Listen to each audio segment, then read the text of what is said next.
Hello and welcome to Joy and Pain with the Toneys. We're here with another episode, but before we tell you about our topic this week, I want to remind everybody to like, share, and comment, please.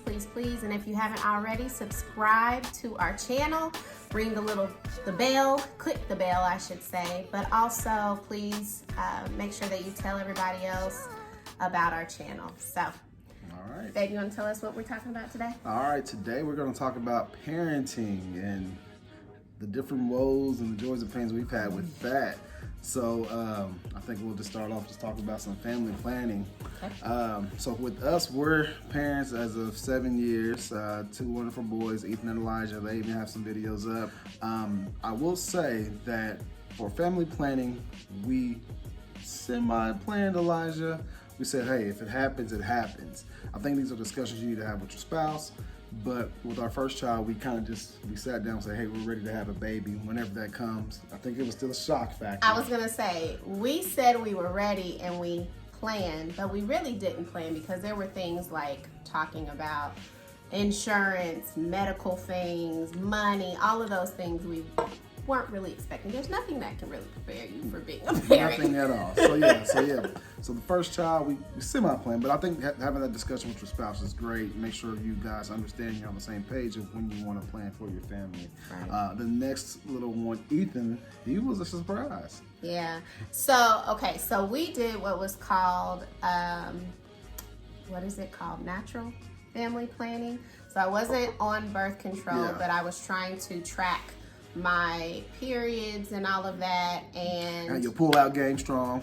Yeah, all of that. It's kind of weak. Obviously, that was a week. But we see that didn't quite work. I was trying to get away from the birth control for health reasons. But yeah, our sweet Ethan Pooh then came along. I think I actually know exactly when we got pregnant too. So.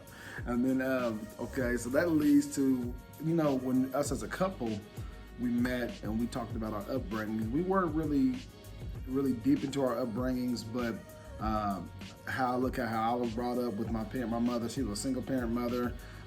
Had 3 other siblings, and like the disciplinary things, the learning aspects, kind of like how some parents push you to do certain things, get good grades, stuff like that. I would say that I was a pretty bright student throughout school. It's not that my parents discouraged me from having good grades or bad grades or whatever, but they were always proud of me. So I made like small negotiations of, hey, if I get a 4.0, give me some Jordans. We'll have to do a shoe episode one time. But just my parents were supportive. I did band, I did football, I did track, I did basketball, I did wrestling. So they were supportive of me. So having that support factor from your family from your parents is a great thing.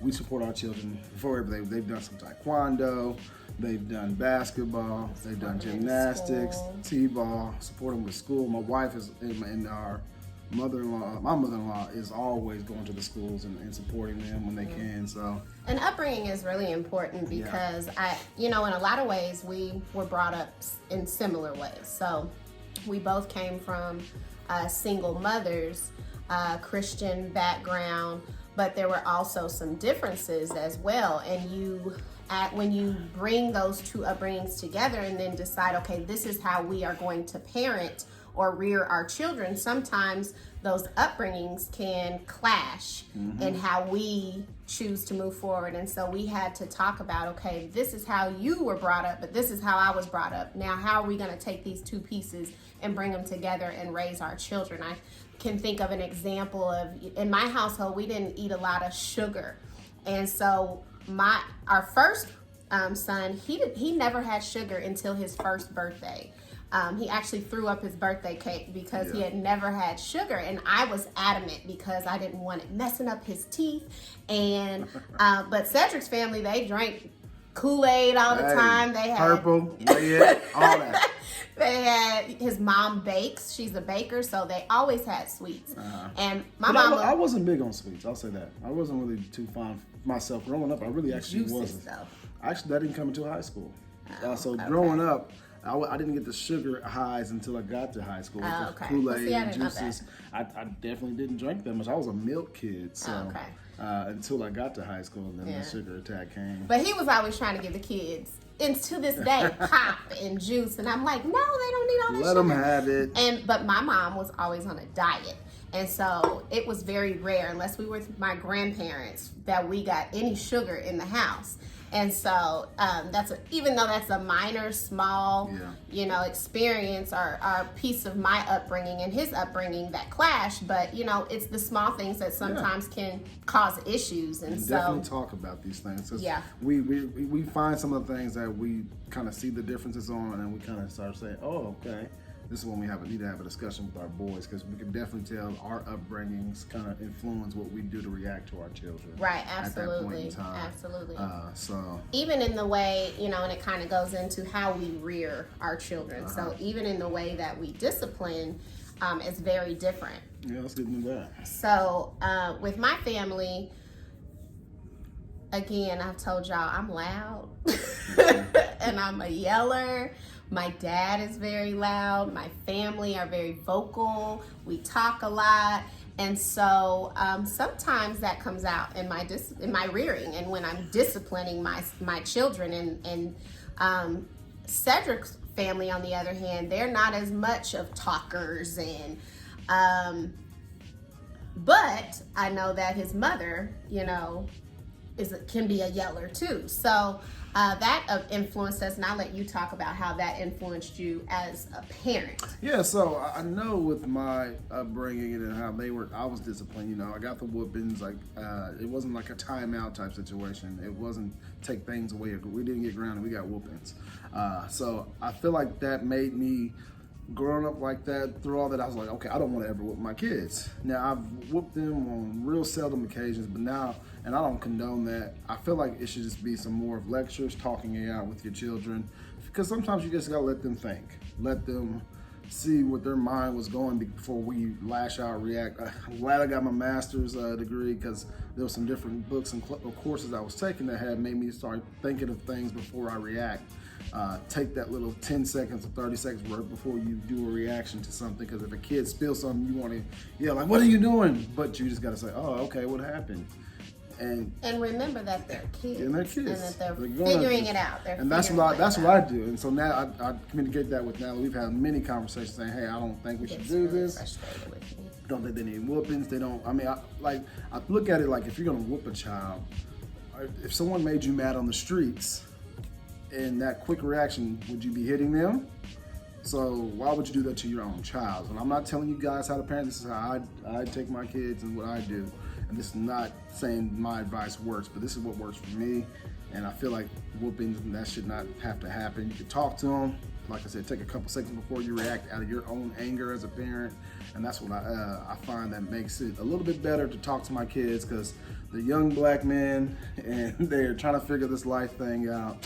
And it's a lot. Yeah, it is. And one of the things that Cedric and I have talked a lot about as well is this idea of the slavery mentality, where a lot of African American black folks, we've been, ever since slavery, you've been beat into submission. You've been beat until you do what it is that you're told to do. And we have now, that is a part of our culture as we raise our children. And Cedric and I have had conversations about, is that really the way that we want to raise our children? Now, don't get it twisted, because there are times when, a whooping is required, but it is the way. Yeah. Well, I think there's a way, because one of the things I'm learning is whooping out of anger and as a response is not the best thing. But taking some time, calming down, and letting them know you're going to have a consequence for this action and coming back. Now, whether that's going to be something taken away, a whooping, depending on what it is more of a disciplinary action versus a response out of anger.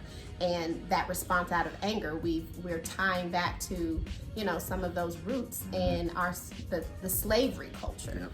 And so Yeah, you definitely want to be mindful of when you're raising black children. We're raising black men. Yeah, you got two black men. They all know the society, not saying norms, but the things, the pressure that are going to be against them. So you try to mold them and get them garnered right to be prepared for the world. And disciplinary action, you still want to have a lesson taught to them to why they can't, like you said, the cause and effect. And I try to make sure, hey, if you do this, this could happen to you out here in the real world when you do something like that to your parent or your brother. And Cedric and I have had some, I've been frustrated because I feel like he's a little softer on the boys than I am. And I think it always roots back to, we are raising black men. And I would much rather them get it figured out here in our home under our roof and safe net and bubble than to go out and figure it out there. And I'm doing better. I'm really trying, with the yelling and all of that. But the idea of sending these young black men in another 3 to 5 years, it's gonna be another Tamir Rice out there. Young men that will be looking more like men and can be intimidating. And I just want to make sure that they are ready. And so Cedric and I have had those conversations. It's important to have those conversations. Definitely have them. And I think us as together, we pretty much co-parent pretty well too, overall. When I look at how our parent situation is, we take care of household stuff together. We help out, do their tutorings, do all their homework. So it's not like one-sided of the family norms where the wife is doing all this stuff. I was gonna say, ain't no gender roles here in this household. I have friends and family members who, follow those gender roles. So the male doesn't really deal with the kids, and he goes to work and he does the yard work while the wife cooks and cleans. Nah, bruh, we both doing these things. Actually, he's probably early on was the better parent than I was, because his mom had a daycare and he was raised around kids and taking care of kids, and I wasn't. I had nieces and nephews, but still he was the better parent before me, and I learned a lot from him. And so there is no, I hate when we've talked about this, when men say, yeah, I gotta babysit my kids. What you mean you babysitting your kids? Them your kids. Ain't no baby. It means you're being a dad or you're being a mom. Taking care of your regular responsibility. So blessed because Cedric is such a good father. He is. World's greatest dad. He loves his children, and I'm so blessed because I really can't complain in that area. Now, he needs some growth in other areas like what? Of our marriage, but in that area, oh my God, I didn't even have to be like what does that have to do with parenting? I said in other areas of our marriage. We're talking about parenting. Anyway, but I'll say parenting, he is the best daddy that any mommy could ask. I will say this: I just don't ever want my children to feel abandoned. I know many times the whole stigma of black men, they want to go do what they want and leave, and they are kind of selfish in that manner. And definitely I don't want any selfishness viewed from my children's perspective about me. So, and you want to change that stereotype too. Yeah, I'm killing it. So I don't want that thing to be carried I'm saying I'm killing that stereotype. Oh. I don't want that to be known from them and what they know about their father. Oh, he's so selfish, he's stubborn, he don't want to talk to me, he don't want to see me. And so, hey, take care of your kids, man.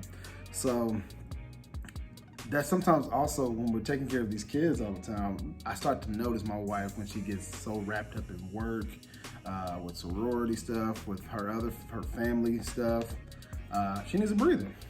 And I think we as parents, we do pretty good jobs of saying, hey, you need a break. I'm gonna take the kids out and let you be at the house by yourself. Or hey, you go somewhere, I'll keep the kids to myself solo at the house. Go have fun or do something to take a breather. Parents, you must know and work with each other to give yourself a breather. You can't just be 24/7, especially if you're a couple. Hey, shout out to the single mothers out there or single fathers and parents. Hey, I commend you guys. We struggle together. Yeah, so for those that are a couple, you got to realize those times when somebody needs a break and a breather, because it's cumbersome. It's hard. Our little boys are rambunctious. They're running around 24/7. We've seen our kids running around the house in circles. I laugh at it. And it's hilarious. Busyness is a trait that they will have until they get to their teen years, I'm assuming. Every day, at the end of the day, this is us in the bed, knocked out. Passed out between all of the other things that we have to do in life, but also them. They are such a joy, though, and they bring such joy to our life. Another thing, that you have to do is when you have multiple children, it's important to spend individual time with your children. And so we try to. It's not always something we do all the time, but we try to spend just time with Ethan and give Ethan some undivided attention, some special attention, take him and do something with him, or he goes with daddy, Elijah goes with mommy, or spend time just with Elijah and give him some attention, because children need that. And we found that was important, especially being children with multiples ourselves, or families with multiples ourselves, growing up with siblings. That's important. Definitely important. So, and then also when you're giving your children their time, you got to look at what they're doing, look at their schedules, their planning activities. That's like the next topic.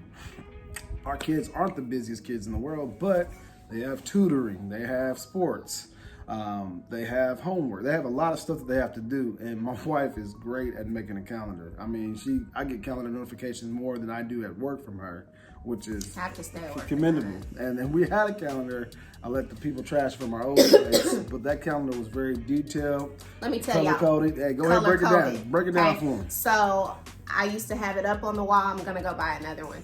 I've been meaning to do that since we've been quarantined. But calendar on the wall, everybody has their own color. Every name has their own color. And I don't just do it for the boys, but for the whole family, because there are times when, we have doctor's appointments, dentist appointments, sorority meetings, fraternity meetings, church events. Boys have basketball, taekwondo, so tutoring, both boys. So we have to keep track of all of those things. And it's important that it became